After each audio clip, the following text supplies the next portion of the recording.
Hello friends, ഇന്നൊരു day in my ലൈഫാണ് കാണിക്കുന്നത്. ഞാനിത് എൻ്റെ ഫ്രണ്ട് പാട്രിക്കിൻ്റെ കൂടെ നടക്കാൻ പോയതാണ്. പോകുന്ന വഴിക്ക് അവൻ പറഞ്ഞതെന്ന് വെച്ചാൽ നമുക്ക് പുഴയിൽ കുളിച്ചാലോ എന്ന്. അവൻ വെള്ളം കണ്ടപ്പോൾ തന്നെ എടുത്ത് ചാടി. പക്ഷേ ഞാൻ ഇതുവരെ ജർമ്മനിയിൽ പുഴയിൽ കുളിക്കാൻ ഇറങ്ങിയിട്ടുണ്ടായിരുന്നില്ല. പിന്നെ അവൻ പോണ കണ്ടപ്പോൾ നമ്മളും എടുത്ത് വെള്ളത്തിലൂടെ ചാടി. നല്ല തണുപ്പായിരുന്നു. ഐസ് എന്ന് പറഞ്ഞാൽ ഐസിൽ ചവിട്ടിയൊരു ഫീലിംഗ് ആയിരുന്നു.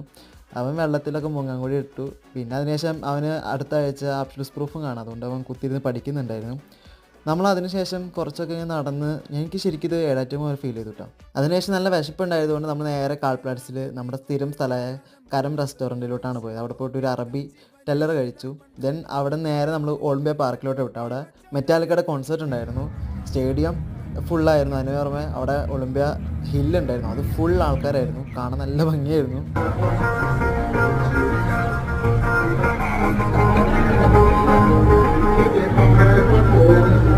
11 മണിക്ക് കോൺസേർട്ട് തീർന്നെങ്കിലും അവിടെ നിന്ന് പുറത്തിറങ്ങാൻ കഷ്ടപ്പെട്ട